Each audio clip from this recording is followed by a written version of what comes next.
გამარჯობა მეგობრებო, დღეს მე ვარ ნუკრი ქურდაძესთან, კომპანია ფაფარი ველის დამფუძნებელთან. გამარჯობათ. გამარჯობათ. ჩვენ ვისაუბრებთ დღეს ჭაჭაზე, ცოტას ღვინოზე, ცოტას ვენახზე და ასე შემდეგ.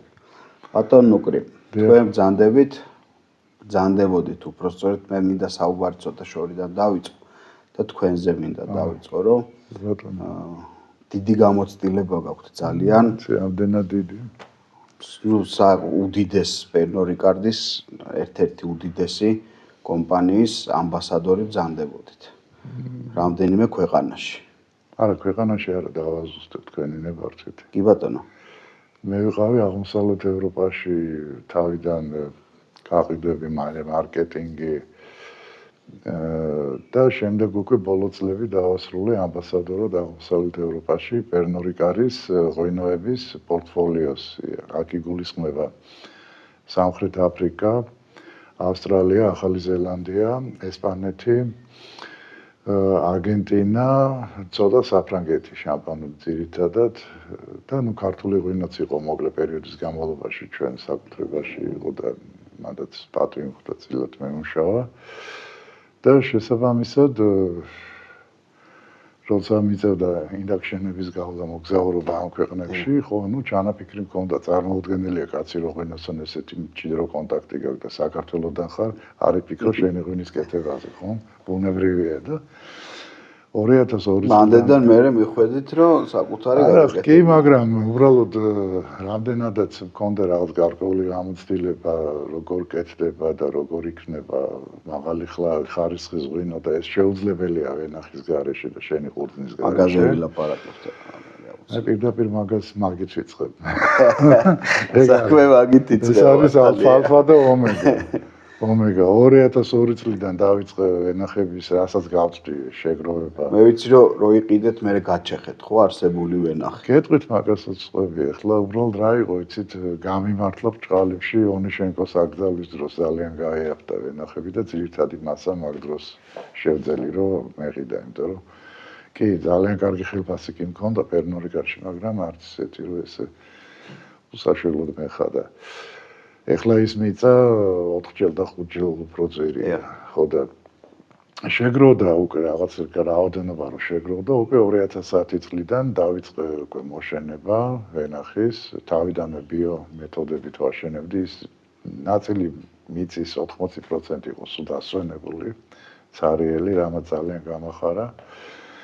რაც დავხვდა ვენახი იყო საბჭოთა მეთოდებით მოშენებული, იმისგან არავითარი კარგი ღვინო არ გამოვიდოდა და მიუხედავად იმისა, რომ ნატანჯი ვაზი იქნებოდა ალბათ. ნატანჯი და მოვლელი და რასაძირეზე იყო, რა იყო ღმერთმა იცის, ზოგი კოლმეურნეობის ვენახები იყო და ის ჩანაფიქრი რაც მე მქონდა არ განხორციელდებოდა და არა და იმ წუთშივე შემეძლო მე ჩამომესხა მულკუზანით და ახაშენით, ჩემი ზონა იძლევა მაგის ଉପରେ. თუმცა ვერ მიიღებდით იმ ხარისხს.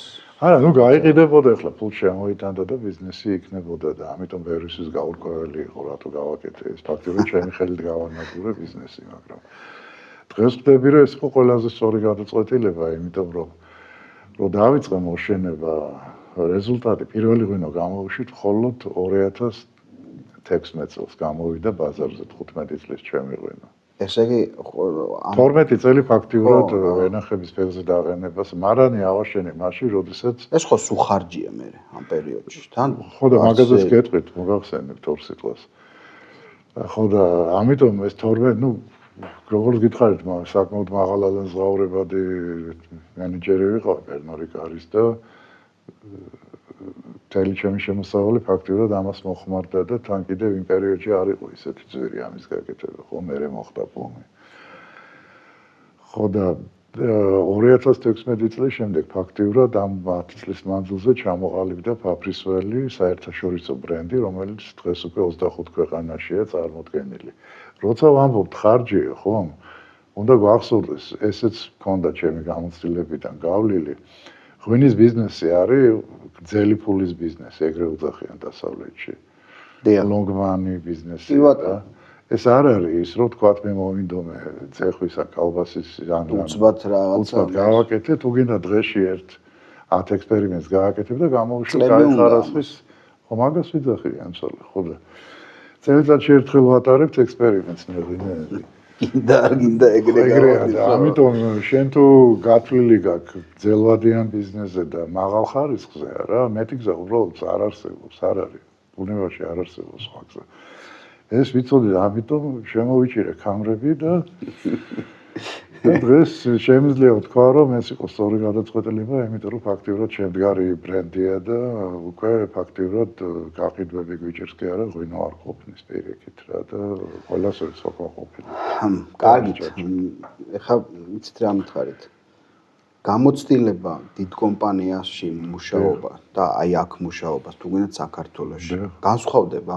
უზარმაზარი განსხვავება ან რას იძლევა ამ ხელა კომპანიაში მუშაობა ან ჩვენ როგორ მუშაობთ საქართველოში რაღაც მიახლოებით მაინც კარგით ორი სიტყვით გეტყვით ახლა წარმოიდგინეთ ყველა ის ბრენდები ღვინის რომელზეც მე მუშაობდი რომ შეაჯამოთ წელიწადში იყიდება 350 მილიონი ლიტრი არა ბოთლი ლიტრი რაც არის მთელი ქართული ხო ვაგნერ შეიძლება არც გვაქვს ჩვენ რა პოტენციალი ამან პირველ რიგში მომცა ის როგორი ღვინო არ უნდა ვაკეთო ძალიან საინტერესოა ეს იყო ინდუსტრიული ღვინოები უზარმაზარი ბრენდები კი მაგრამ მას მარკეტის ღვინოები და მე ვერ ავიღებდი აქცენტს მას მარკეტზე არც მოცულობა და არც ის თანხები არ მეყოფოდა ამიტომ ავიღე პრემიუმზე ბიო ღვინოზე ქვევრის ღვინოზე რითიც დიდრები ვართ ქართველები ანუ ფაქტიურად ჩემი სტილი ღვინის არის ვოლდ მენეჯერული გამოცდილება ავიღე ამ დიდი ფირმებიდან შემიძლია კარგად დაგეგმარება ხუთწლიანი გეგმების შედგენა მისი პერფორმანსის შესრულება და ასე შემდეგ მაგრამ სტილი ღვინის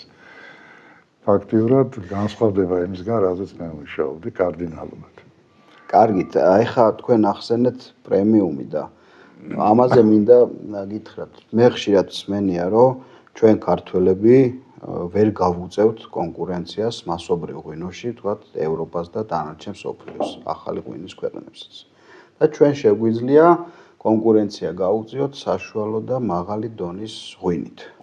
ამის თქმის საფუძველს რა გვაძლევს? ღვინო თვითონ, ტრადიცია, ქვევრი, მაგარი მეღვინეობა, როგორ რატო ამბობთ? ურჩევდი მსგავს მეღვინეებს ჩვენ ქართველების სახელით მოილაპარაკებენ რა მე პირადად ლაპარაკობ ჩემი სახელით ხო არ მიცემდი ჩემ თავს იმის უფლებას რომ აი ჩვენ ქართველები ეგეთი ვართ თქვენ თუ ეგეთი ბრძანდებით ბრძანდებოდით ბატონო და თქვენ თუ ეგრე აფასებთ თქვენ საკუთარ ღვინოში მე ეგრე არ ვაფასებ ну გეტყვით ხო ჩემი რეზერვა ღვინო გადის ექსპორტზე ვოცლარად ბოთლი და არ ყოფნის ეს ღვინო შტატებში წავიდა დიდი პარტია მიდის ახლა რამდენიმე ქვეყანაში წავიდა. ჩემი საშუალო ღვინის ფასი არის მინიმუმ სამჯერ ძვირი, უფრო ვიდრე ინდუსტრიული ღვინის ფასი საექსპორტოს გულისხმობ, ხო? და არ ყოფნის ეს ღვინო. ჭაჭაც რამდენიმე ქვეყანაშია გასული, საკმაოდ კონკურენტუნარიან ფასად. რა არის, იცით, შრომა უნდა ყველაფერს, რა იცით, აი მე მოდით აი ღვინის ბიზნესი ამართლებს, ბაც დაარტყა კაც თავში, წავიდა უცებიღი და სააბაზანოში ჩამოასხა ღვინო, გაიტანა გიტრიალებს ხვირწინ და გეარტისტება და ეძებს რაღაც მაყლის და იმის არომატებს, რაღაც სასაცილო სიტყვებით გელაპარაკებ, უკაცრავ 15 წელი მეც ამისარ ვაკეთებდი პერნორი კარში. დიდი პრეზენტაციები მიყავდა და ეს ვიცი. მაგაზე ადვილი არ. და თუ დააკვირდებით არა, ხშირ შემთხვევაში ვენახში ნამყოფები არ არის. ხო და არ თუ დააკვირდებით, აი სომელიები როგორც აფასებენ ღვინოს, არც ერთი მეღვინე დასავლეთში ეგრე არ დაგიწყებს ჭიქის ტრიალს და ცხვრის ჩაყოფას და ეგეთ ლაპარაკს იცით ეს. სხვა სტილია, პატივისცემ ამ პროცესიას, მაგრამ პროფესიას, მაგრამ ღვინის გაყიდვა და ღვინის შექმნა არის სხვადასხვა რაღაცა და თუ ქმნი რაღაცას და შენ აპრიორი თავიდანვე ხელი გაქვს ჩაქნეული რომ მე მაინც იმაზე მაგარს ვერ გავაკეთებ, მოდი რა მაშინ შეეში ამ საქმეს. უნდა შეეჯიბრო, უნდა იწვალო და უნდა დაისახო მისნად რომ გააკეთო და გააკეთო. გამოვლელი არაფერი არ არის. შევქმნით ყველაზე დიდი პოემა მე-12 საუკუნეში და დღემდე ითვლება შედევრად. რა პრობლემაა რომ 21 საუკუნეში ღვინო ვერ შევქმნათ ქართველებმა რა და ამიტომ ცოტა თავიანთ თავზე აი ხა საინტერესო რამეს ამბობს მაგ პოემის არ იყოს ჩვენს გარდა არავინ არ იცის არა რატო და ამბობთ რომ ხო ძალიან ცოტა ვიცის და ლიტერატურა წრეებმა აი ჩვენ ღვინოზეც შეიძლება ეგრე ითქვას რომ იცის დანარჩენმა მსოფლიომ ჩვენი ღვინის ან ჭაჭის ალბათ ნაკლებად უფრო ვინის შესახებ. ამ რაოდენობით ან რას ვაკეთებთ ჩვენ იმდენს რომ იწოდნენ. რა არის, იცით, ვერ გავაკეთებთ, არ გვაქვს ჩვენ ის მოცულობა და ჩვენ ავალაპარაკებთ მხოლოდ იმით, თუ გავაკეთებთ, დავიჭერთ ჩვენ უნიკალურ ნიშას და ჩვენი უნიკალური ნიშა არის ქვევრის ღვინო. სხვანაირი ორგანოლეპტიკა. რა არის, იცით, მკვეთრად განსხვავდება სხვა ორგანოლეპტიკით ქართული ღვინო, სხვა ღვინოებისგან და ზუსტად ამაზეა აქცენტი გასაკეთებელი. აი თქვენ გაგისინჯავთ ბევრი ღვინო ალბათ მსოფლიოს ღვინოები. მართლა აქვს შანსი ჩვენ ღვინოს. ძალიან დიდი და ბევრ ამაში ჯობია კიდევაც. აი თქვათ რომ ჩემი ღვინოები ახლა რა ფაქტიურად ყველა იმ ღვინოს ჯობია, რაზეც მე მუშაობ. ხშირად მსმენია ხოლმე რომ ესო არისო გაბუქებული ამბავი რომ არაფერი გაბუქებულია. რეალურად ჩვენ პროდუქტი მაგარი გვაქვს, გვაქვს, მაგრამ ამას ჭირდება ეხა რომ გაიგოს დანარჩენი. არ გვაქვს შექმნა უნდა ამ პროდუქტს, რომელსაც პოტენციალი გვაქვს რომ შევქმნათ. ბატონო, მაგრამ რომ შეიქმნას, ამას ხელის საკვრა ჭირდება რა. მაგრად თან. კი. და არა ის სიტყვებით და იმით რა ქვია, პლაკატებით და ზარზე იმით. არა, რეალურად მუხჩაუხრელი შრომა ჭირდება ამას კინცოლი და ეს იმედია ოდესმე მოხდება რა და დაფასება იმ ხალხის, ვინც მართლა თავისი სახსრების და ენერგიის ხარჯზე ცდილობს რომ რაღაც შექმნას რა, კარგი და დაფასება რა მინიმუმ ხელი არ უნდა შეუშალო. თორე ხო დაფასებით მაგაზე არ წუწნებთ. აი მაგასთან დაკავშირებით, თქვათ ახლა ჭაჭასთან დაკავშირებით გეცოდინება, რომ პატარა მწარმოებლებზე არის სააქციზო გადასახადი, რაზეც ვამბობ, ჩემი აზრით. კი ბატონო. თქვათ, უნდა შეთანხმდეს სახელმწიფო და პატარა მწარმოებლები. თუ 20,000, 10,000 ბოთლს ვინც აწარმოებს წელიწადში, იქნებ იმას მაინც შეეწყოს ხელი, რომ აქედან გათავისუფლდეს. უკაცრავად, მაგაზე არც ოცნებო. იმდენი კანონები შემოდის ახალი, რომ აი ძალი უკვე 2 წელია ჩვენ გადავასწარით სახელგანთქმულ ონიშენკოს სტრუქტურას. ვიცი, ანუ აკრძალვებით რა და რეგულაციებით, რომელსაც არავითარი აზრი არ აქვს. ნუ ესენი ამბობენ თავის გასამართლებელი რაც აქვს, რომ ესე ველურად გაშენდა ვინ რას აკეთებს, რას აძირეზე აკეთებს, როგორ არა, გეთახმებით, თქვათ, გინდათ წარმოებაზეც თქვათ რა პრობლემა. კი ბატონო, მაგრამ ერთ მარტივ რაღაცას გეტყვით მაგაზე, ესე იგი, ჩემი ადგილიდან მარნიდან რო გადახედოთ, კარგი ხედი მაქვს, შედი ერთი, მაგრამ ვიდეოთ ნანახი. თავარი ის არის, რომ მთელ ალაზანს უყურებს ფაქტიურად. წლების წინ სამინისტრო გაზარდა ეგრეთ წოდებული აპელაციონი ზონები და ჩაიტანა იმ სიღრმეზე ალაზნის პირამდე ჩაიტანა მაგალითად მუკუზნის და ახაშენის სადაც არ შეიძლება რომ იყოს. სკოლის კურსიდანაც ნასწავლი გვაქვს, ისტორიის კურსიდან რომ მე გიყო ხეხილის ბაღებისთვის. იქ სადაც წყალია და ნესტია რა, იქ ხარისხიანი ყურძენი წარმოუდგენელია და ამათმა აპელაციონი ზონები ჩაიტანეს. მარტივი მიზეზის გამო რომ რუსეთში გაყიდული იყო ბევრი მუკუზანი და ახაშენი, თორე დასავლეთში სულ არ ჭირდებათ ეგ სახელები. ხო და ეხლა კიდე აკრძალვით მიდიან, გაიგეთ? ეხლა იმ გლეხმა უბედურმა იქ ვაიმე ავშენდი. ახაშენი ზონაშია, ჩემი ყურძენი ეხლა მე მკითხე როგორი მოაშენე და იცით რა არის, აი კი, ეხლა მესმის რომ ეხლა მეღვინეები ესეთი ხალხი ვარ და ის არა. ქართველი მეღვინეები არიან მსოფლიოს ნებისმიერი ჩინოვნიკების თანამეგობრობის საოცნებო ელექტორატი. ხმას არავინ არ იღებს. აი გარე. 1-2 კაცის გარდა. კი ბატონო, არა, ვერ ამოიღებენ. შანსელიზეზე გარანტიას გაძლევთ, რომ ეს მსგავსი კანონებიდან ან ბუკეტიდან ერთი მაინც რომ მიეღოთ საფრანგეთში. მთელი ლანგედოკი, როსინიოლი და ბორდო ტრაქტორებით იდგებოდა ან იუსტიციის სალთან ან შანსელიზეზე. ეხლა რევოლუცია მოხდებოდა. რატომ მოხდა საფრანგეთში? რამ გააკეთა პროვოცირება 93 წელს რევოლუციის დროს? კონცემ თუ ფუკომ აღარ მახსოვს, აკრძალეს პარიზში ღვინის შეტანა.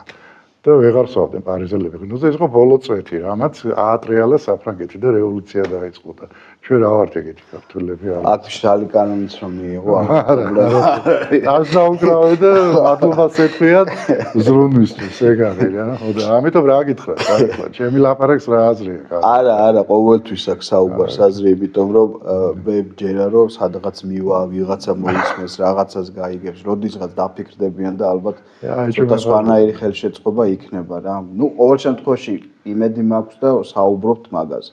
ჭაჭაზე გადავიდეთ, ხა ჩვენ ღვინოზე თქვი ჭაჭას რამდენად იცნობენ საზღვარგარეთ. რა არის დაიწყეს, აი გეტყვით ახლა შტატებში გაიყიდა დიდი პარტია ჩემი ჭაჭი. აი თქვენ ჭაჭა რომელ ქვეყანაში უფრო იყიდება? ხო და მაგას ვამბობ ახლა.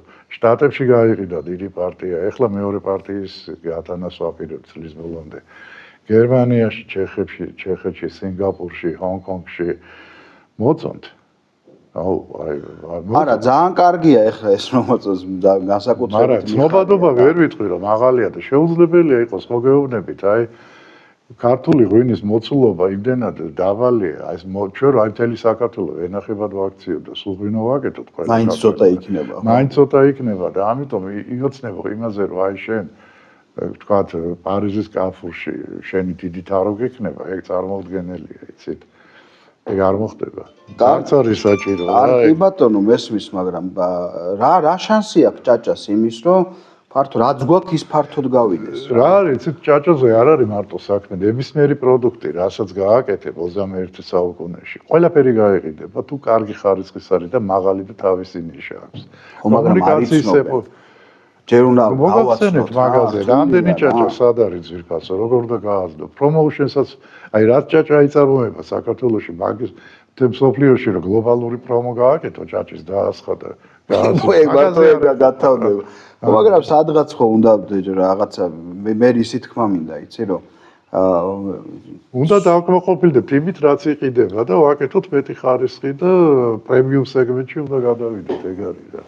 ზუსტად მაგის თქმა მინდა რომ პრემიუმ სეგმენტში უნდა გადავიდეთ, იმიტომ რომ ამას აქვს მაგის შესაძლებლობა, ჩემი აზრით, რომ ეს არ არის უბრალოდ სასმელი რა, ეს არის მაღალი დონის სასმელი. არ არის მაღალი დონის, თლათ, ვერ ვიტყვი მაგას. აი თქვენ როგორ უყურებთ, ახლა როგორც მარჩენი პროდუქტისგან შექმნილი თუ მაგაზე მინდოდა მე თქვა, აი როდესაც საერთოდ ლაპარაკობ სპირტ, ხო? დიახ. სპირტი. უკვე მისტიკას გულისხმობს, ხო და სხვა კატეგორიაა. საიდან გაჩნდა სპირტის გამოხდის ტექნიკა საქართველოში, წყაროები ჩვენ არა გვაქვს, ხო? ერთი ვახუშტის 1-2 ჩანაწერი და ნუ რა ვიცი, ძალიან მცირე არაბეთიდან სავარაუდოდ. მაგის თქმა მინდოდა, სავარაუდოდ არაბების ბატონობის დროს შემოვიდოდა საქართველოში სპირტის გამოხდის კულტურა, ხო? თვითონ ეს ტექნოლოგია სავარაუდოა, კი, გეთახმებით, ზუსტად იგივე აზრი, ერთი აზრი გვაქვს, აბსოლუტურად ეს ალბათ სავარაუდოდ ესე იქნებოდა. ეს ტექნიკა არ არის იმდენად მარტივი, თქვათ, როდესაც ქვევრის ღვინოს აკეთებ, ხო, ჩაასხოჭო, კი, თავისი ის აქვს, ტექნიკა აქვს, იმასაც სირთულე ყველაფერი, მაგრამ იქ უფრო ორგანოლეპტიკური სირთულეებია, როგორი ღვინო გამოდის, მაგრამ ტექნიკურად ეს უფრო ძნელი შესასრულებელია. შემდეგ ბუმი აი ჭაჭის გამოხდის თვითონ ჭაჭის ხო მოხდა მე-19 საუკუნეში რუსეთის იმპერიის პერიოდში. ეს ლიტერატურული უკვე ზაოდები რო ჩდება თან. მაგაზე მინდოდა ორი სიტყვა მეთქო კიდევ, ესე იგი. როდესაც ლიტერატურულად კარგად არის ცნობილი ჯერტი ბოლკი ბალასის წიგნები, ეს დასკის ავედნიკები იყვნენ და თელ ნაშრომებს აკეთებდნენ, იქაც არის აღწერილი მშვენივრად, ქართულ კლასიკაშიც არანაკლები ეპიზოდებია. როდესაც რუსი სალდათები უბრალოდ შესეულები იყვნენ სოფლებში და ზაოდობის დროს და ათას უმსგავსობას და საძაგლობას აკეთებდნენ, ამ რომ მე რო გათხრებოდნენ, ახლა იცით თქვენ სლავების მიდრეკილება სპირტიანი სასმელების მიმართ და შემდეგ რა შედეგები მოყვება ამას და ნუ საშინელებად რეალებდა ამ ზაოდების გარშემო. ამიტომ სიტყვა ზაოდს მე საერთოდ არ ხმარობ და ეს თვლი, რომ ეს არის ქართული ჭაჭის ძალიან დიდი შეურაცხყოფა. ეს ჩემი პირადი მოსაზრება, ისეთი ცუდი ისტორიებია ამ სიტყვასთან დაკავშირებული მეფის რუსეთის დროს. მოდით რა გამოხდა ვიხმაროთ რა მშვენიერი სიტყვა. ჩემი რჩევა, ვისაც რა უნდა იმას იხმარს რა თქმა უნდა, მაგრამ სიტყვა ზაოდი მე ვთვლი რომ ეს არის ჭაჭის შეურაცხყოფა რა. ეს გაჩნდა ჩანაწერებით, აღრიცხავდნენ ხოლმე ესე, სადაც ერთი ქვაბი იყო. იმას ეძახდნენ ზაოდს. ხო და მე რო დაალევდნენ, უწიოკებდნენ ოჯახს და რა ვიცი მე, რებს აღარ აკეთებდნენ, რებს აღარ კადრულობდნენ ახლა და ვიცით ეს ყველაფერი რა. ამიტომ აი ეს დამოკიდებულება. ხო და ამე თვითონ რო დაუბრუნდეთ ამ თემას, თქვენ საინტერესო რამე თქვით, არ არის მაღალი პროდუქტის სპირტი. მე ვთვლი რომ ყურძნისეული პროდუქტებისგან ჩვენ შეგვიძლია მაღალი დონის სასმელი მივიღოთ. თუ ღებულობთ ღვინოს და კონიაკს, ბრენდს ასევე შეგვიძლია რომ ამ დონის სასმელად წარმოადგინოთ. ყველაზე მთავარ თემას მივუახლოვდით.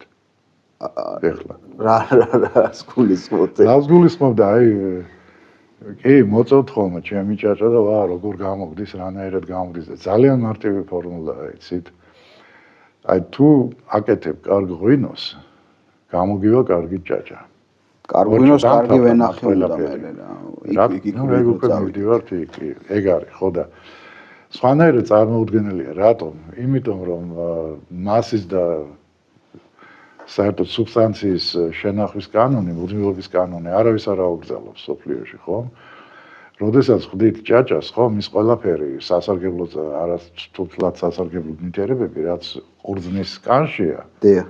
ყველაფერი ტრანსფორმირდება მერე ჭაჭაში. რას გულისხმობთ მე? როდესაც ვენახი არის უსაშველოდ დაწამლული ჰერბიციდებისგან, სისტემური პრეპარატებისგან და სისტემური პრეპარატები თვითონ ყურძენში აღწევს, ხო? და ყველაფერს უარყოფით და დადებიცას კანი ისრუტავს ყურძნის კანი. ეს არის ერთგვარი ფილტრი და დამკავებული მაგის. შემდეგ გაუშვებს. შემდეგ ეს ყველაფერია რა, რომ გამოხდის დროს გადადის ჭაჭაში. შესაბამისად თვლი რომ აი ჩემი წარმოდგენაში ჭაჭა არის მეღვინის ერთგვარი პასპორტი რა. თუ კარგი ჭაჭას აკეთებს ღვინო იყო კარგი რა. და პირიქით წარმოუდგენელია რა. ხო, ამით ძალიან უნდა ეცადო რომ გააფუჭო ჭაჭა. უნდა მოიდომო. საინტერესო რამე ფაქტია, ეს არის ბუნების კანონებზე დაყრდნობით. იმიტომ რომ ცუდი ნედლეულისგან ვერ გააკეთებ კარგ ჭაჭას ალბათ რა. კი, შეიძლება გააკეთო, თუ მოიდომე, გააკეთებ ყველაფერს. როგორც ცუდი ვენახისგან არ გამოვა კარგი ღვინო, ალბათ. მეგეთ შეიძლება, ხო. აი ხა მაშინ ღვინო არ არის ის რა, ხოხმებით ეხა ვეღარ დაუძახებთ ეხა. ეგეთი ღვინით არის, კი ბატონო, სოფლიოს კარგი ნაპიტოკი და ქართველებს გვაქვს ერთი კაი გამოთქმა რა, კამფეტივით ღვინოა რა, კამფეტივით ღვინოს გააკეთებ, რომელიც ისნება ეგრე რა. გემრიელად ლიმონადი და ეგ იქნება რა. რა უნდა გავაკეთოთ? კარგი, ნუ თქვათ ხელშეწყობა ხელისუფლებიდან კი ბატონო, მაგრამ ხელი არ შეგვიშალოთ, ხელშეწყობაზე არ ვოცნებ. აი რატო არ იყო აქამდე პოპულარული ჩემ აზრს ვიტყვი რა. კი ბატონო. არასწორი გამოხდის გამო, არ ცოდნის გამო. იმდენად უსიამოვნო დასალევი იყო წლების განმავლობაში, რომ ასიამოვნებას კი ვერ ვიღებდით. გუჯღანავდა უბრალოდ რა, მარტივად რო თქვა. ამიტომ არ გახდა ჩემი აზრით პოპულარული. როდესაც უკვე მივაგენით და ვიწყებთ სწორად გამოხდას და ცოდნა შემოდის ჩვენთან და რაღაც ტექნიკა შემოდის და შეგვიძლია უკვე კარგი პროდუქტი მივიღოთ, ეს ასიამოვნო ხდება დასალევი. რა თქმა უნდა, ფანტასტიკურად კარგი სასმელია, მაგრამ რატო ვთქვი რომ ესე იგი არ არის მეთქი პლატის მაღალი დონე, იცით, იმიტომ რომ ეს ფაქტიურად როგორ გითხრათ, ოდევი ის არის რა, ნახევრად ფაბრიკატი, აი ისა ამას მე ჭირდება, აი ჯერთი ჭაჭა დროში არ იცლება, იცით, თუ მუხის კაცში არ მოათავსე, ხო? დიახ, კი ბატონო. არ იცლება. ნუ ერთადერთი შეიძლება აორთქლდეს მუხაში და მაგას უწოდებენ ნებისმიერი სპირტი, იმების ანგელოზების წილს, ხო? კი ბატონო. ხო და შეიძლება მუხაში დააძველო ამ მუხის ბურბუშელი თან ასე შემდეგ და ნუ მიიღო შეცვალო მისი თვისებები. ან შეიძლება დააკუპაჟო, ხო? სხვადასხვა კუპაჟები გააკეთო და გაამჯობესო. მათაც, მაგრამ შეზღუდული ხარ მაინც ისე როგორც ღვინოში, ხო? ხო და შესაბამისად აი ისა ენოლოგია და ის სიღრმეები მაინც არ აქვს, თქვათ როგორც ვისკის რა. არ დაგეთანხმებით რა. აი ხა ნება მომეცით ეს თემა ცოტა გავშალოთ. კი ბატონო და მე ჩემს აზრს ვიტყვი. თუ ჩემ წინააღმდეგია ჯერთი ის რომ მე მუშაობდი პერნო-რიკაში. მოვლილი მაქვს მთელი კუნძულები, ის ყველა დიდი ვისკის სახტები, რაც თქვენ ალბათ გაგიგიათ, ჩივას რეგალი, მარტელი, გლენლივეტი, სკაპა, 10 მესაყვირე და ასე შემდეგ, რაც ვიცით რა და თავის ინდაქშენები მაგავლილი. და ნანახი მაქვს რა რთული ტექნოლოგიით აკეთებენ იმ სპირტებს. ჩვენ არ დაგვესიზმრება ეგ. ახლოსაც ვერ. თუმცა თავიდან მარტივად იწყებდნენ. ნუ ეხლა იწყებდნენ როგორც ჩემი თვალით ნანახი და გასინჯული მაქვს ეგ ყველაფერი და ტრენინგები მაქვს აგეთ. მოდი რა ჯერ იმის მეასედამდე მივიდეთ ჩვენი იმით რა და მე ვილაპარაკოთ ეგ და პლუს კიდე ძალიან რთული ტექნოლოგია. მიუხედავად იმისა, რომ ყურძნისეული წარმოშობის სპირტები აპრიორი უფრო რთულია ვიდრე ხორბლის სპირტი. გაცილებით. პრიმიტივია ხორბის. ხორბის არაღი, აი მე საერთოდ ვერ სვამ მაგას. ჩემთვის არის უპრიმიტიულესი სასმელი. ეს არის, ნუ ავიცი. ძალიან დაბალი დონეა ჩემთვის რა. ყურძნის სასმელი უკვე რთული, აქ უკვე ჯიშობრივად შემოვიდი. აი მაგის თქმა შემოდის, ყველაფერი შემოდის. ეს რო აკეთო, აი მაგი ეგ ქონდა მე დასახული მიზნად, როდესაც წლების განმავლობაში ხვდიდი სხვადასხვა ჭაჭას, ესე იგი სხვადასხვა დროს გაკეთებული მაქვს, ნუ საფერავი კაცეთელი რა თქმა უნდა, მაგრამ მწვანე, ჩინური, ქისი, აი ყველაფერი რაც მივარდებოდა ცალ-ცალკე სორტული მეებს სწავლობდი, მაგრამ ყველა საინტერესოა, ყველა ფანტასტიკურად საინტერესოა, თავისი ნიუანსები აქვს, რაც აპრიორი გამორიცხულია ხორბლის არახში.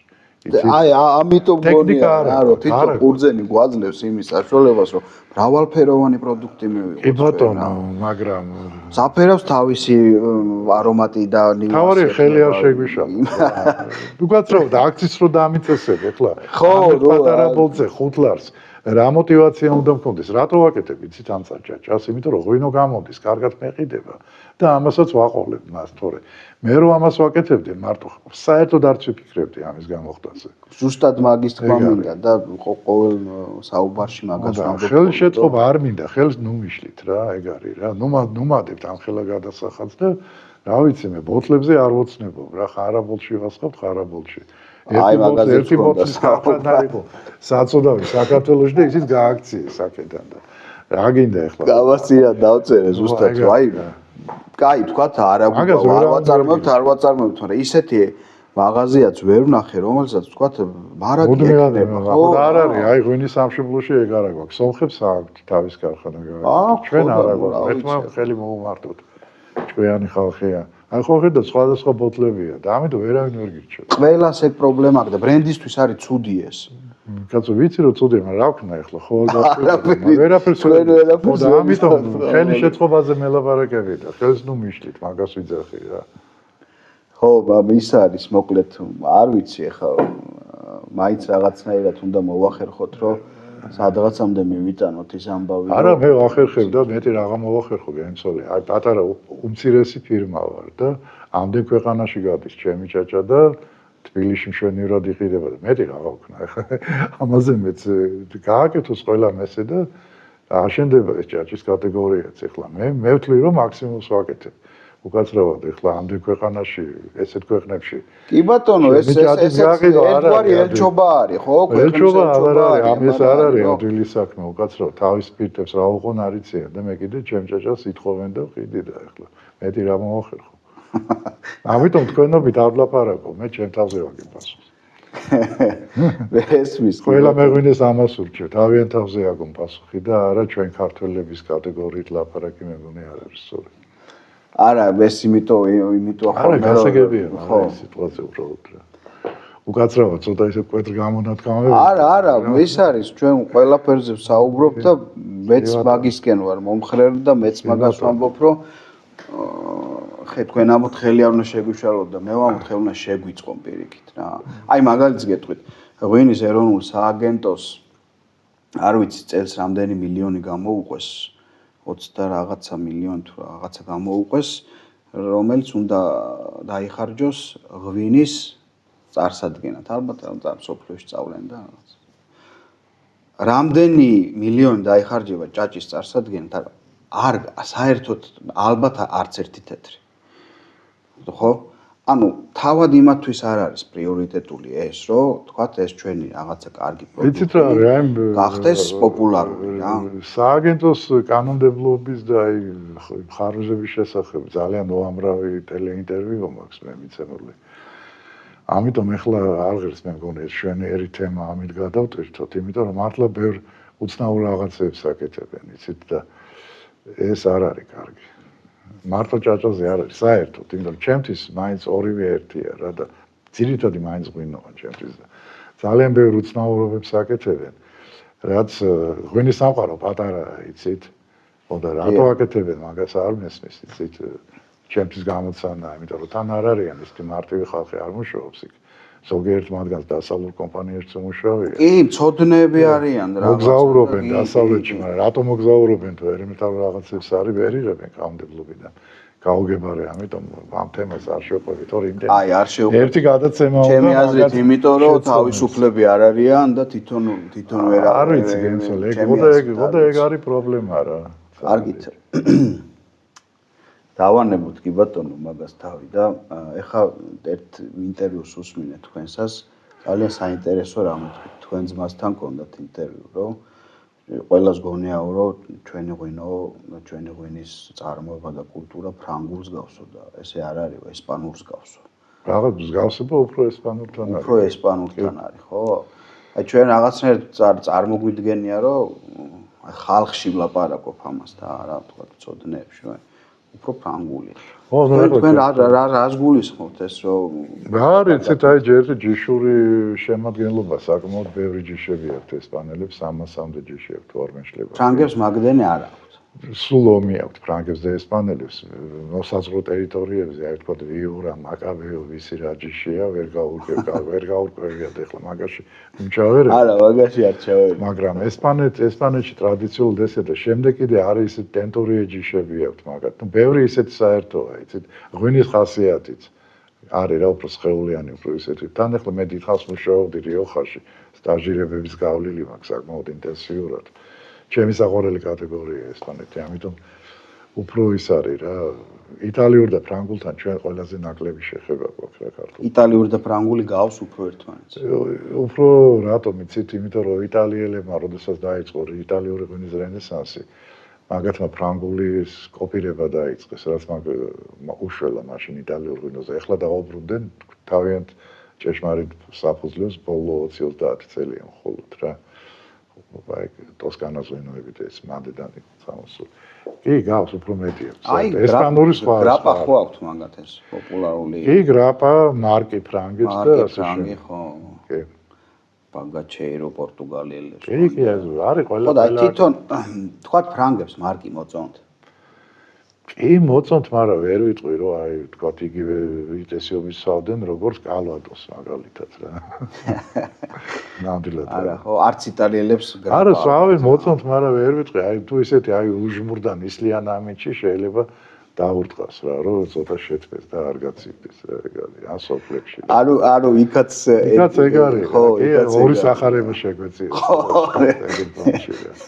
თორე ეხლა ძირითადი რა თქმა უნდა და ვისკის ვაენ უკვე ბოლო წლებში ფრანგები ძალიან ინტენსიურად. ხო, მაგათ ფესტივალი აქვს ისეთი იმხელა რომ არავის არ აქვს ვისკის ფესტივალი. კალვადოსი, არმანიაკი, ეს იაფასიანი მოკონიაკოს ასმელები უფრო ასება უფრო სვაენსი ამონები. ბიოზე ვილაპარაკოთ. კი ბატონო. თქვენ გაქვთ ორმაგი ბიო სერტიფიკატი, ხო? ვენახის და კი ბატონო. რას იძლევა ბიო? რა არის ესეთ თავიდან ძალიან ენთუზიაზმით ვიყავით ჩვენ ამ მიმართულებით. ჩვენ ვართ საქართველოში პირველი აი დაბლ სერტიფიკატის პატრონი, რომელიც 10 წლის მანძილზე მუდმივად გქონდა ეს.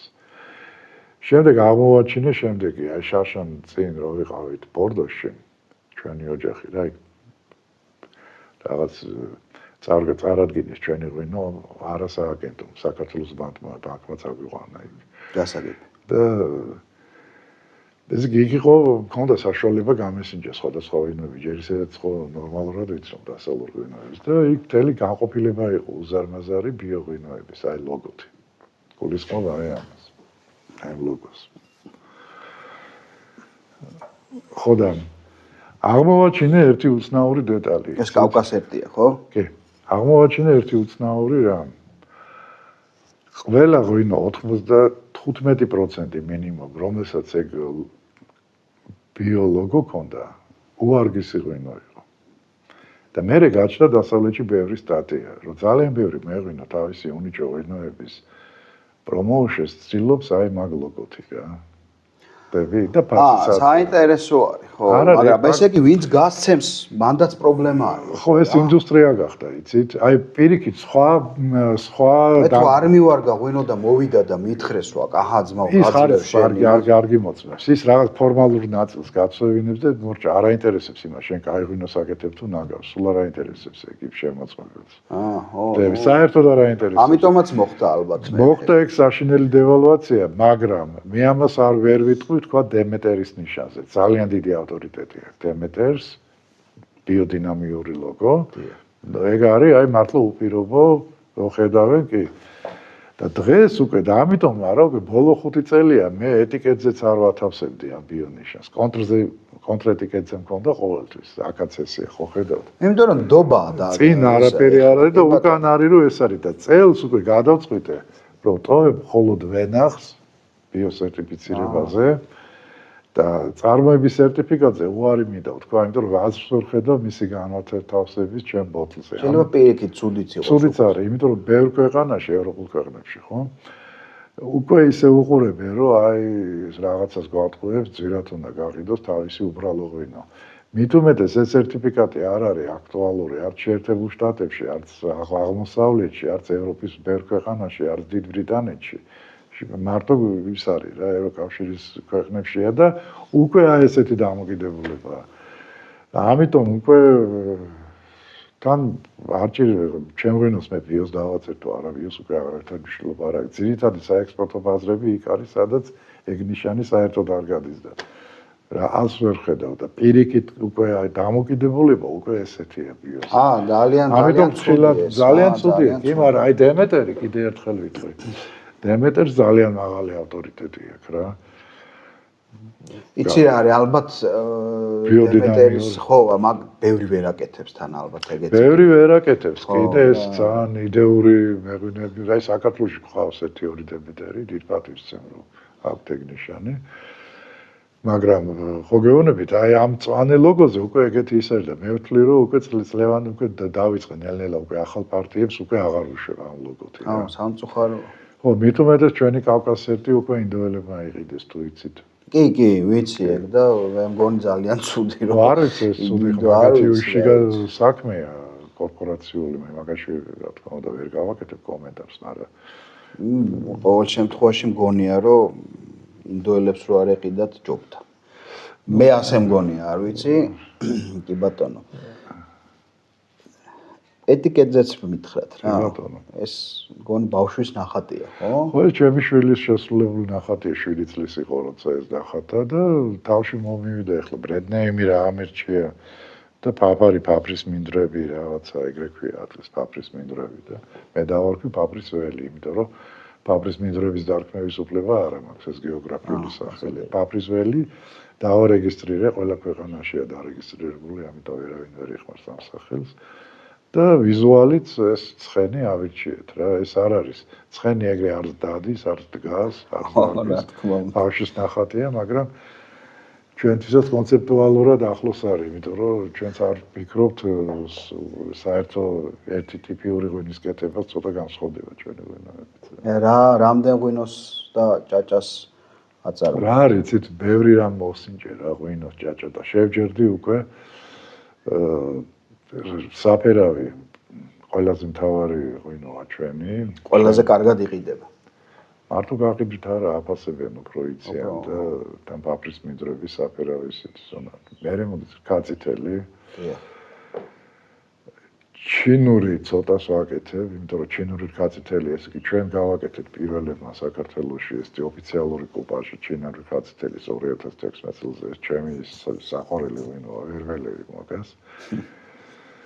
და იცით ქისი მწვანე რაღაცები კი მქონდა, მაგრამ უკვე შევჯერდი აი ამაზე რა ჩინური საფერავით კაციტელი ძირითადი. ჭაჭები ყველანაირ ჭაჭას ვხდიდი, სორტულ ჭაჭებს, სხვადასხვა ჭაჭებს, ვადარებდი მათ თვისებებს ვიფლებდი რაღაც ყველაფერი. არა ხო გეუბნებით, აი ყველაზე კარგი ჭაჭა გამომდის მაშინ, რომელსაც ვაკეთებ მე ჩემი ვენახიდან. როცა ყიდულობ ყურძნს და მისგან აკეთებ ჭაჭას, სხვა რამე გამოდის. ამიტომ ჩვენ ძირითადი ჭაჭები არის საფერავი, კაცტელი და ცოტა ჩინური რა. მომავალში ალბათ ეგრე ჩამოყალიბდება. და დარჩება ეგ რა. ეგ მითქ არ არის ცუდი ასორტიმენტი. არა, არ არის რა თქმა უნდა. ეს უკვე კარგია, იცი და ჩვენთვის დავარია ხარისხი, რომ კაცი რო დალევს უფრაკაია. მომიყევით სანტერასაზეც მომიყევით რა ეს. ნუ რა არის იცით ახლა ეს კი ბატონო ეს ჩვენი ის არის ნოუ-ჰაუსავით, მაგრამ მე ვერ ვიტყვი რომ ეს გადამწყვეტია, იცით ჩვენი ღვინის ხარისხში. არ აქვს ამას, ეს უბრალოდ მერე დარჩა როგორც ჩვენი მათ სახით, თორემ ძირითადი ჩვენი ღვინის და ჭაჭის ხარისხი არის ვენახი. ვენახი, ხო, ყველგან ეგრე არის მე მგონი. ვენახი და ის ფაქტი რომ ჩვენი მარანი ვენახი, ხო ერთ სივრცეში ვართ რა, დილით ვიღვიძებ, ხსნი ჟალუზებს უყურებ ჩემ ვენახს. ხო? ვიძინებ ჯაუშვებ ჟალუზებს ვემშვიდობები ჩემ ვენახს. გავაღებ კარებს შევდივარ ჩემი ღვინო გვერდზე მაგ. ერთ სიცოცხლე. ერთად ხართ. ერთად ვარ ყველა სამივე. მე ჩემი ვენახი და ჩემი ღვინო და ეს არის ალბათ რა, რაც განსაზღვრავს ყველაფერს. ეს ტერასები და ეს ყველაფერი ეს მეორე მესამე ხარისხოვანია, უბრალოდ დარჩა უკვე ისტორიულად ესე რა. ეს მინდოდა. ესე იგი, რო შევაჯამოთ, თუ გვინდა კარგი პროდუქტის მიღება, ღვინო იქნება თუ ჭაჭა, თავარი არის ვენახი. რა თქმა უნდა, ეს არის კარგი მევენახი არის საფუძვლის საფუძველი. საფუძველი რა. კი ბატონო. დიდი მადლობა ამ საუბრისთვის. ძალიან მადლობა. სიამოვნა თქვენთან. მეც ასევე.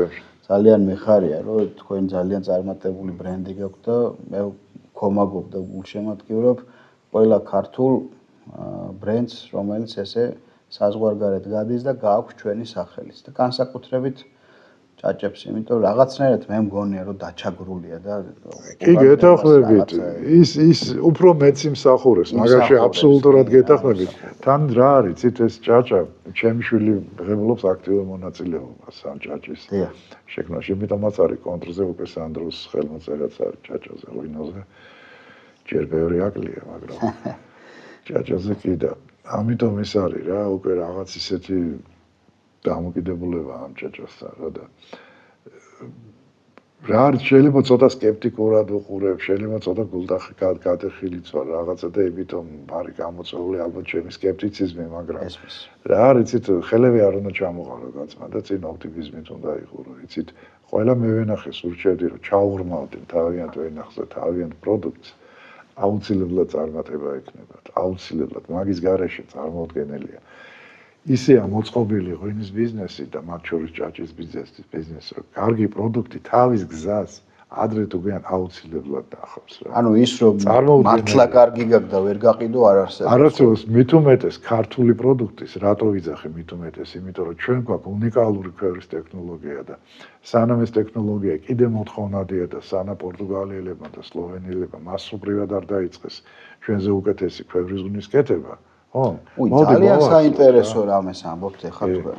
შეიძლება წაგვართო. ახლა ისტორიულად ვერ წაგვართო. მაგრამ იცი რა რომ აი ქვევრის ღვინო უკვე ჩვენი ფლაგმანი აღარ იყოს. არა, აღარ არის უკვე, იმიტომ რომ ჩვენზე არანაკლებ და უკეთეს ქვევრის ღვინოებს აკეთებენ იტალიაში, სლოვენიაში, პორტუგალიაში, ზამფორას ღვინოები და გავსი. ხო და ვეღარ გამოვირჩევით თქვათ, ხო? აი ხო და ცოტა დრო გვაქვს რა. ძალიან ცოტა დრო გვაქვს. რა უნდა ხდებოდეს იცით ამ გამოფენას? ძალიან საინტერესო. არა, გეუბნები და ეს არის მაგი მოსალოდნელი იყო და ეგ ხდება ზუსტად დღეს. დააკვირდით, ისეთი ბუმი აღარ არის. ხო? ჯერ ერთი და მეორეც ერთი იმ გამოფენებზე, რომელიც ეწყობას საზღვარგარეთ. უნდა იყვნენ ზუსტად მევენახე მეღვინეები და არა სირაჯი მეღვინეები, რომელსაც უმეტესობას არც ვენახი აქვს, არც მარანი აქვს და წარმოადგენს იქ ქართულ ღვინოს. და რა ვთქვა მეტი ამ სააგენტოზე რა ხელის შეწყობას ველოდები მაგათგან. უკაცრავად და ხალხი თავს აკლავს ვენახს, ვერ გამოდის იქიდან მარანში აკეთებს ღვინოს და ისინი და მართლა მაგარ ღვინოს ვინც აკეთებს, ის უბედურები იქ არ ყავთ. მე ჯანდაბას მე გავყიდი რამენაერად, მაგრამ მაგას ვიძახი რომ ხელი არ შეგვიშალონ მეთქი და ეგ არის. მით უმეტეს ახლა ქვევრთან დაკავშირებით მინდა კიდე თქვა. აი ხო ქვევრის სამშობლოზე არა, მაგრამ ყოველთვის უწყვეტი ტრადიცია გვაქვს და პრეტენზია მაგის. ვერ ვაკეთებთ კარგ ქვევს. კარგ ქვევს კი რასახო? არა, მე აღარ ვაპირებ ქვევს. ბევრმა თქვა, რომ გამოწვის პრობლემაა, მე მოკლედ ქვევრი არ არის ის ჭურჭელი, რომ კარგი ღვინო ჩავასხათ დღეს. დღევანდელი დამზადებულ ქვევზე მაქვს ლაპარაკი რა. ესეც ვერ აღორძინდა. მე ქვევრეობა ვერ აღორძინდა. ნუ გაიგენსვალე ახლა. არა, პრობლემა ხო უნდა ვთქვათ ეს პრობლემა. კი ბატონო, ვილაპარაკოთ იმაზე ყველაფერი კარგად არის. მე ნუმევნებით მაგას. მე მე არ უნდა მითხრათ, რომ ჩემ თუ უყურებ ჩემ ტელევიზორს. სულ მაგებზე ვლაპარაკობ. ეს მე კი არ უნდა მითხრათ, აი სხვა მევენახეებს უნდა უთხრათ. ტარს რო უკრავენ სამინისტროს. მე კიდევ ერთხელ კი ბატონო გავიმეორებ, რატო თქვის? იმიტომ რომ მე ყველგან მაგას ვიძახი ჩემ ტელეინტერვიუებში. ქვევს მე აღარ ვაპირებ ყიდვას. შემდეგ ქვევს მე შევუკეთავ ან იტალიაში, ან სლოვენიაში. აი 8000 შეიძლება ჩინეთშიც კი უკეთეს ქვევს. არ ვიცი მე სადაც ნახავ კარგ და იაფ ქვევს, იქ შევუკეთავ ეგ ერთი. ნერგები, სანერგე არ არის სერტიფიცირებული საქართველოში. ბიოსერტიფიცირებულ ნერგებზე ხო ვაფშე საერთოდ არ ცნობ, ხო? რაზე ეს CSR ნერგს ვერ იშოვი სერტიფიცირებულს რა, თავის სერტიფიკატით. CSR ქვევს სერტიფიცირებულ CSR ქვევს ვერ იშოვი. ხო და კი ბატონო, შეიძლება თავი მოიგო. შემოვიღოთ ეს რეგლამენტირებადი და ამგზავრავი კანონები, მაგრამ და მე ქართულ ღვინო ჩვენი დამსახურებით იზრდება გაყიდვები, ვიძახო. ჩვენ თურმე მეღვინები არაფერ შუაში არ ვართ, ვინც ვაკეთებთ. თურმე სამინისტროს დამსახურებით იზრდება რა. კარგ ნოტაზეც რო დავამთავროთ პრობლემებზე რა მითხარით. ეს უკაი ნოტაზე. რა მომავალია ქამას ხვალ? თქვენი გადმოსახება. ეს იმაზეა დამოკიდებული რამდენად ბევრ კაი ჭაჭას და ღვინოს დალევს ქართველი მომხმარებელი. მადლობა, დიდი მადლობა. წარმატებები. წარმატებები.